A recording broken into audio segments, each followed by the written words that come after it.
Hello दोस्तों, स्वागत है आपका आपके अपने YouTube channel all in one with Rahul पर। दोस्तों, ये पंबन ब्रिज है रामेश्वरम का। रामेश्वरम में है। एक्चुअली ये मेन लैंड को रामेश्वरम आइलैंड से कनेक्ट करता है। तो आप इसमें देख सकते हैं, ये ट्रेन की स्पीड बहुत ही स्लो होती है यहाँ पे, बहुत ही स्लो होती है। मतलब 15 से 20 किलोमीटर पर आवर की स्पीड से जाती है। और ये जो ब्रिज है यहाँ पे आपको जो दिख रहा है ना, ये ब्रिज पूरी तरह से रेलवे द्वारा ऑपरेटेड है। मैं इसके बारे में कुछ अभी फैक्ट्स आपको दूंगा।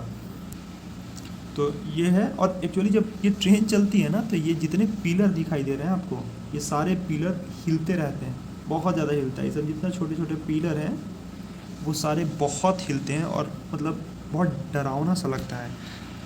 मैं जब यहाँ जा रहा था उस समय, हाँ, वही जर्नी उतना ही थी। और आप विंडो के पास जा तो विंडो के पास, लेकिन मैं तो गेट के पास खड़ा था। गेट के पास खड़े रह के देखने में इतना डर लग रहा था। एक्चुअली ये समुद्र है यार, नदी नहीं है, समुद्र है। तो बहुत ही डरावना सा था। और एक्चुअली ये बहुत डेंजरस पुलों में आता है। पूरे वर्ल्ड के जो भी खतरनाक पुल होते हैं ना, ब्रिज हैं, उसमें इसका नंबर आता है। और ये शायद इस ट्रेन का नाम है वही मदुरई रामेश्वरम का जो है ना, मदुरई रामेश्वरम। इसी ट्रेन से मैं भी गया था। तो ये है, इसके बारे में मैं कुछ आपको रोचक तथ्य बताता हूँ। देखो, सबसे पहले तो इस ब्रिज के बारे में मैं आपको बताऊँ कुछ फैक्ट्स। जैसे कि ये रेल जो है, ये इस ब्रिज का जो लेंथ है वो 2 किलोमीटर का है। और ये बेसिकली इसकी जो लंबाई है वो सेकंड है। फर्स्ट कौन है? तो फर्स्ट है वो बांद्रा वर्ली सी लिंक, जो मुंबई में है, वेस्ट आउटपोस्ट में। तो उसकी लेंथ 2.3 किलोमीटर है, इसकी लेंथ 2 किलोमीटर है। और ये जो है सो एक मिनट तो यही था इसके बारे में कि इसकी लंबाई 2 किलोमीटर है। और जो बांद्रा वर्ली सी लिंक है उसकी लंबाई 2.3 किलोमीटर है। तो समुद्र में बना हुआ ये सेकेंड लॉन्गेस्ट सी ब्रिज है। और एक्चुअली में इसका कंस्ट्रक्शन जो था वो 1870 में स्टार्ट हुआ था, 1870 में, मतलब ब्रिटिश एरा में ये स्टार्ट हुआ था। और एक्चुअली में ब्रिटिशर्स चाहते थे कि इंडिया से श्रीलंका की कनेक्टिविटी के लिए कोई ट्रेन बनाए। तो यहाँ पे पत्थर, जैसे आप ब्रिज से जाओगे ना तो भी आपको हर एक जगह में, मतलब यहाँ भी दिखेगा, क्योंकि जो ये पिलर है वो तो हवा में है नहीं, हर जगह पत्थर दिखते हैं। यहाँ आसपास में हर जगह देखो आप, यहाँ भी पत्थर दिख रहा होगा, इधर देखो यहाँ भी पत्थर है ये वाला। तो हर जगह आपको पत्थर दिखाई देंगे, मतलब बाहर में पहाड़ निकले हुए हैं। तो बहुत कम यहाँ पे गहराई थी, इसलिए ब्रिटिशर्स ने सर्वे किया और सर्वे करके फाइनली कंक्लूड किया कि इस रास्ते से बनाया जा सकता है श्रीलंका तक।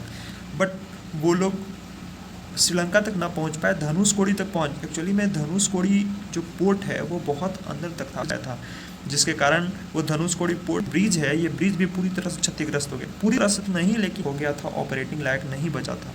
श्रीधरन जो हमारे मेट्रो मैन है ना, जो इंडियन इंजीनियर ई श्रीधरन, जिनको कि मेट्रो मैन ऑफ इंडिया बोला जाता है, दिल्ली मेट्रो बनाया था, यही बनाया है। तो ये साइक्लोन के बाद इसके पुनरुद्धार किया था, जो भी मात्र 46 डेज में, जबकि टारगेट मिला था कि 6 महीने में बनाना है। तो इन्होंने इसका जीर्णोद्धार किया था। और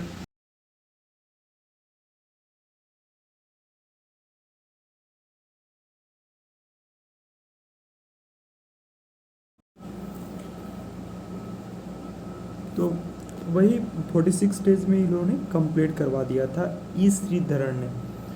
अब एक्चुअली देखो, ये जो है सो पंबन ब्रिज वो मोस्ट कोरोसिव, जैसे धरती का, पूरे प्लानेट का मोस्ट कोरोसिव प्लेस, मतलब कि सबसे ज़्यादा जंग जहाँ लगता है वो जगह चेन्नई को बोला जाता है, मतलब तमिलनाडु का चेन्नई वाला पार्ट। तो सोचो, ये जो ब्रिज है पूरी की पूरी लोहे की बनी हुई है, तो सबसे ज़्यादा कोरोजन जो होता है ना, रस्ट जो होता है, वो यहीं पे लगता है। और इसलिए इसका जो पूरा मेंटेनेंस वगैरह का है, देखो करता तो रेलवे ही है, लेकिन हाँ हेल्प लिया जाता है इंडिया, ये आईआईटी का। तो पूरा इसका स्ट्रेंथ का, स्टेबिलिटी का and extent of corrosion time to time वो आईआईटी मद्रास को दिया जाता है टेस्ट करने के लिए। और एक इंटरेस्टिंग और, कि जो आप चेन्नई एक्सप्रेस जो मूवी था ना शाहरुख खान वाला, वो इसी ट्रेन से, यही ट्रेन से, ट्रेन का भी नाम यही था, चेन्नई एक्सप्रेस। तो इसी ट्रेन से गया था वो जो अर्थी अपने शायद दादाजी का अर्थी पहुंचाने जाता है, और उसके बाद ही पूरी मूवी ही बनी है। तो यही चेन्नई एक्सप्रेस से और इसी ब्रिज से जाता वो, लेकिन चूंकि बेचारा वहाँ वो पहुँच ही नहीं पाया, उसके पहले ही सारा कुछ कांड होता है। तो यही वो जगह है। और एक्चुअली में ये बनना स्टार्ट हुआ था 1870 में, लेकिन इसको 1914 में फाइनली बना पाया था। जो ब्रिटिशर्स थे वो फाइनली 1900 बनाया था 1911 में, लेकिन ऑपरेट होने लगा था 1914 से। तो सोचो ये कि 100 ईयर्स इसका ऑपरेशन ऑलरेडी पूरा हो चुका है। तो इसलिए शायद बोला गया है कि इसको यूनेस्को वर्ल्ड हेरिटेज साइट में इसको ऐड किया जाएगा। अच्छा, एक और फैक्ट कि श्रीलंका, देखो ब्रिटिशर्स अपने श्रीलंकन के खुशी के लिए थोड़ी ये ब्रिज को बना रहे थे कि हाँ श्रीलंका से लोग आएंगे इंडिया में और जाएंगे, नहीं, बिल्कुल नहीं। उन्होंने इसको इसलिए बनवाया था बिकॉज वो इसका बेनिफिट उठाना चाहते थे। जैसे आप यहाँ देखो, हाँ जो मैं पत्थर बोल रहा था, देखो एक आइलैंड आपको यहाँ दिख रहा होगा छोटा सा, एक यहाँ पे दिखाए थे, एक देखो ये वाला पार्ट, ये वाला पार्ट, ये वाला पार्ट, तो हर जगह ये वाला आइलैंड टाइप का आपको दिखते रहेगा। कुछ और फैक्ट्स बताऊं तो वही बस श्रीलंका को एक्सप्लॉइट करने के लिए ही इस ब्रिज को बना रहे थे, लेकिन दुर्भाग्य से वो धनुषकोडी जो बीच है, मतलब पोर्ट जो था पहले, जो 1964 में वो बर्बाद हो गया उस साइक्लोन के कारण, उसके आगे नहीं जा सके क्योंकि उसके आगे गहराई थोड़ी ज़्यादा थी, जहाँ की राम सेतु पुल है, ब्रिज है, श्रीलंका और रामेश्वरम को जोड़ने वाला। अच्छा, एक्चुअली में इस ब्रिज को जो डिज़ाइन किया गया था वो किए थे जर्मन इंजीनियर सिरजर, और एक्चुअली ये second link between Rameswaram and mainland है। पहला कौन है तो नहीं, पहला एक्चुअली ब्रिज वाला ही, रेलवे ब्रिज ही था, लेकिन सेकेंड अब 1988 में इन्होंने बनवा दिया था, क्या नाम है, राजीव गांधी, हाँ राजीव गांधी के समय में 1988 में एक और रेल सड़क ब्रिज बनी थी, और जिसकी लंबाई इसी के पैरेलल है, तो लंबाई वही है 2.2 या 2.3 किलोमीटर के आसपास। लेकिन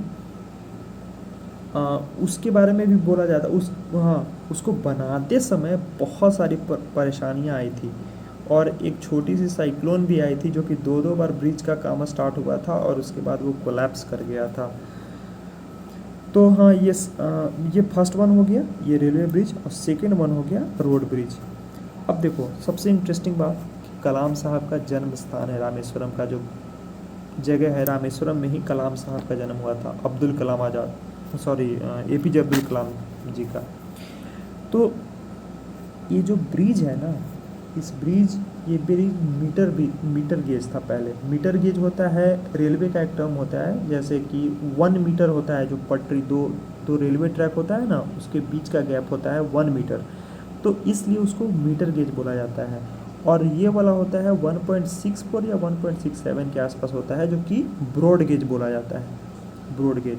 तो देखो जो ट्रेन उधर से चेन्नई एक्सप्रेस आ रही है, वो आ रही है चेन्नई से, तो चेन्नई से आते समय उसकी लंबाई तो 1.67 ब्रॉड गेज से आ रही है ना, तो फिर उसके बाद फिर पूरे के पूरे ट्रेन को इस ब्रिज के पहले रोक दिया जाता था, और दूसरी ट्रेन चलती थी जिसके चक्के के बीच की गैप 1 मीटर होती थी। तो कलाम साहब ने दिमाग दिया और इस पुल को टेस्टिंग की थी इसके स्ट्रेंथ के बारे में, और फाइनली उन्होंने बताया कि ये ब्रिज बन जाएगा, और फिर उसके बाद फिर इसको कन्वर्ट कर दिया गया था शायद 2007 में। कलाम साहब के जन्म स्थान है और उन्होंने ही 2007 में इसको कन्वर्ट करवा दिया था। तो ये सब कुछ फैक्ट है जो कि इसके बारे में है। इसको आप पूरा ऑपरेट करके पूरा आप देख लीजिए कैसे ऑपरेट होता है, ये चलता है। तो ये ऐसे ही चलता है, और ये पूरा का पूरा रेलवे के हाथ में है, मतलब रेलवे ही ऑपरेट करती है। लेकिन हाँ, यहाँ पे प्राइवेट सेक्टर और गवर्नमेंट सेक्टर दोनों काम करती है। बहुत लंबी एक्चुअली जो सिंगल ट्रेन जो चलती है, अब तो शायद गुड्स भी जाने लगी, लेकिन पहले बहुत कम चलती थी, और बहुत लंबी ट्रेन है ये, एक्चुअली बहुत ही ज़्यादा लंबी ट्रेन है। अब देखो नॉर्मल ट्रेनें इतनी लंबी नहीं होती है। तो ये है आपको रामेश्वरम का व्यू आपको दिख रहा होगा, ये पूरा रामेश्वरम का ही व्यू है। देखो ये सब टापू जो बोल रहे थे ना कि ये छोटे छोटे टापू, ये हर जगह आपको दिखाई देंगे। देखो ये भी ये टापू है, तो आप